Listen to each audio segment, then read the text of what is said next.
అందరికీ నమస్కారం. నా పేరు కాంచనమాల. నా ఛానల్ పేరు కాంచనమాల కాజా యూట్యూబ్ ఛానల్. నేను ఎప్పుడూ చెప్తున్నది, నేను పాటించేవి అవన్నీ చెప్తూనే ఉంటాను. నాకు తెలిసినవన్నీ తెలియని వారి కోసం నేను చెప్పేది. ఇప్పుడు పాలు మనం ఇట్లా పోస్తున్నామంటే అది శివుడికి మనం అభిషేకం చేసినట్టేనని తలుచుకుంటే చాలు. మనం ధర్మబద్ధంగానూ సద్బుద్ధితోటి సదాలోచనలతోటి మనస్సులోనూ ఉండి ఏ పని చేసినా కూడా ప్రతి పని కూడా ఒక పూజ కిందే లెక్క అని నేను అందరి ప్రసంగాల్లోనూ విన్నాను. దయచేసి అందరూ కూడాను అలాగే భావించండి. తెలియని వారు నేను చెప్పేది పెద్దలకు అందరికీ తెలుస్తుంది. ఎందుకంటే మనం కేజీలు పువ్వులు తెచ్చి పూజ చేసేస్తేనే భగవంతుడు సంతోషిస్తాడని, లేకుంటే కోటి కుంకుమార్చనలు అవి మాత్రమే చేస్తేనే సంతోషిస్తాడని, అట్లాగా చేయలేని వాళ్ళు అయ్యో మేము చేయలేకపోతున్నాము మాకేంటి మరి ఎలాగా అని అనుకునే వాళ్ళు కూడా ఉంటారని నేను తెలుసుకున్నాను. అందుకని చెప్తున్నాను. ఇది కూడా నేను ఇదివరకు చెప్పాను. ఇప్పుడు మళ్ళాను ఇవాళ పోస్తున్నప్పుడు, ఇవాళ 17 జూన్, ఇవి పోస్తున్నప్పుడు మళ్ళీ అందరూ కొత్త వాళ్ళే నా ఛానల్ చూసేవాళ్ళు కదా అని ఇప్పుడు మళ్ళీ ఇట్లాగా పోస్తున్నప్పుడల్లా తీసుకుందాము, ఒకసారి తీసి పెడదాము. అందరికీ ఏం లేదు, అవేర్నెస్ అంతే. భయపడద్దు ఎవరును. ఎప్పుడు చూసిన దైవనామస్మరణతోటి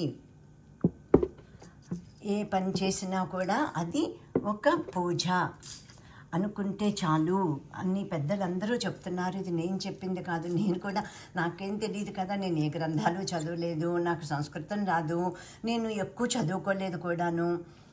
జస్ట్ ఎస్ఎస్ఎల్సి పాస్ అయ్యాను అంతేను. మా ఊర్లోను మొగల్తూరులోను అంతేను. ఇవన్నీ నేను నేర్చుకున్నవి తెలుసుకున్నవి మాత్రమే నేను చెప్పగలుగుతున్నాను అనమాట. ఇట్లా పాలు పోసినప్పుడు కానీ నీళ్లు పోసినప్పుడు కానీ ఒక చెట్టు మీద నీళ్లు పోసినా కూడా అది అభిషేకం చేస్తున్నట్టే. సర్వాంతర్యామి ఎక్కడ లేడు, చెట్లోనూ పుట్టలోనూ మనలోనూ ఎవరిలో లేడు, భగవంతుడు అందరిలోనూ ఉన్నాడు.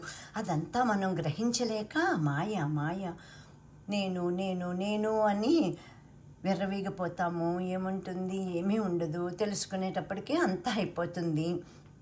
అందుకని నేను అనుకునేది, నేను చేసేది ప్రతిరోజు నేను పాటించేది మాత్రమే నేను చెప్తున్నాను, చెప్పగలను. ప్రతి పని కూడాను ఇంతే, ఇలాగేను. ఇప్పుడు నేను పాలు కాచి తోడు పెట్టాలి. ఎవ్వరు ఏమీ భయపడద్దు. ఆ తర్వాత లోకా సమస్త సుఖినో భవంతు అని కూడాను మ్యాక్సిమం అందరూ అనుకుంటూ ఉండండి. అనుకోని విపరీత పరిణామాలన్నీ జరిగిపోతున్నాయి కదా. నేను చేసేది అది.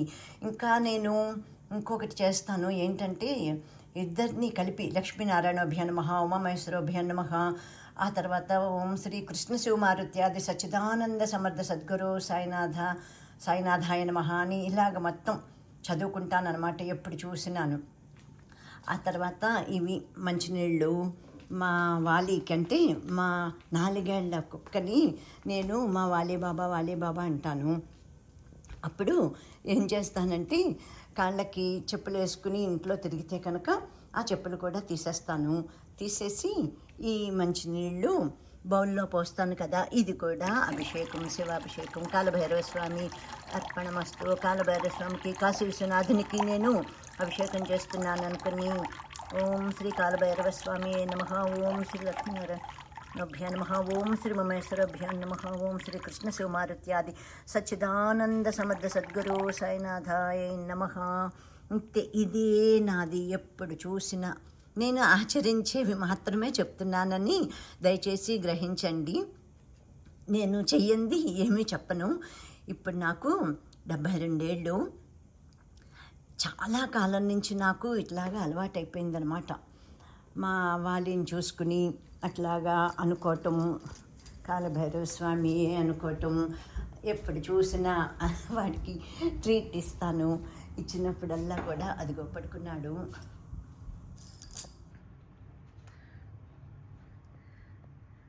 సోఫాలో పడుకున్నాడు. ఇప్పుడు కాలభైరవ స్వామి అనుకుంటాను. అంతే. ఇంకా ఇదే నామస్మరణ, ఇదే పూజ. ఎప్పుడు చూసినా మనం దైవనామాన్ని పలుకుతూ ఉండాలి. అందరూ బాగుండాలి.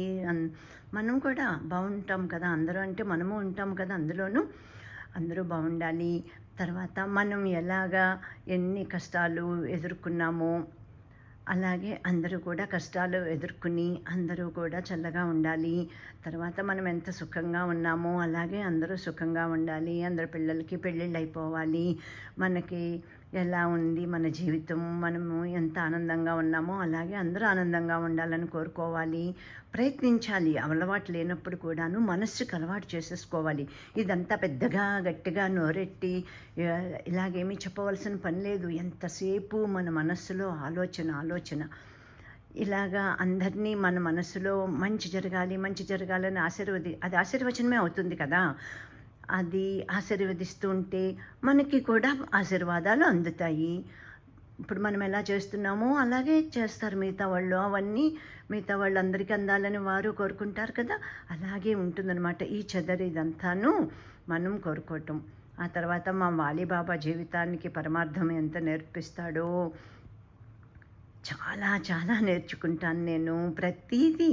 ప్రతిదీ మనం చూడగలగాలి, నేర్చుకోగలగాలి. కానీ ఎన్నో ఉంటాయన్నమాట ప్రకృతి మన నిత్య జీవితంలో కూడాను అన్నీ మనకి. ఇప్పుడు వాడికి నోరు లేదు, బయటకు పంపించమంటాడు, అంతే అక్కడ నిలబడతాడు, ఏమీ చెప్పలేడు కదా. మరి మానవ జన్మ ఎంత ఉత్కృష్టమైనదో కదా. మనము ఎంత ఆనందించాలి, పరమాత్మకి ఎన్ని కృతజ్ఞతలు చెప్పుకోవాలి. కష్టాలు సుఖాలు అన్నీ అందరి జీవితాల్లోనూ ఉంటాయి.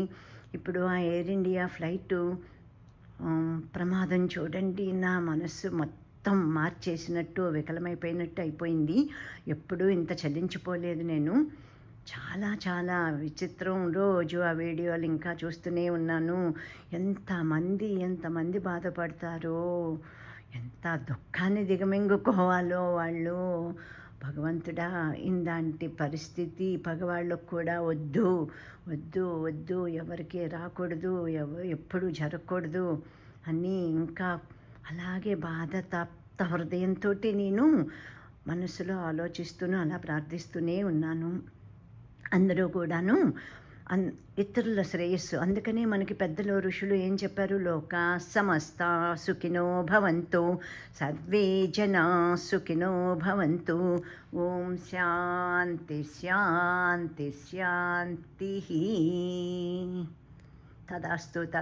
తదాస్తు.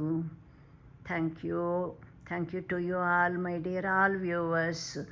ఇప్పుడు ఏదో బాధ వచ్చేసి నేను చేసే పని ఆపేసి మరిని ఆ పాలు ఇప్పుడు తీసుకుని వెళ్ళి పెట్టాలి. మైక్రోవేవ్లో కూడా పెట్టకుండా నాకు తెలిసిన మొక్కలు చెప్పేద్దామని. ఎప్పుడు ఎవరి నోరు మూత పడిపోతుందో, ఎవరి కళ్ళు మూత పడిపోతాయో తెలీదు. ఈ విశ్వంలోనూ ఏం మార్పులు జరుగుతాయో తెలీదు. ఇది మా కిటికీలోంచి తీస్తున్నాను. అందుకని అందరూ కూడా అప్రమత్తంగా ఉండండి. ఎంతసేపు మనం భగవన్నామస్మరణ చేసుకుంటూ అందరికీ మంచి జరగాలి, అంతే. ఇంకేమీ లేదు. లోక సమస్త సుఖినో భవంతు, సర్వే జనా సుఖినో భవంతు. ఓం శాంతి.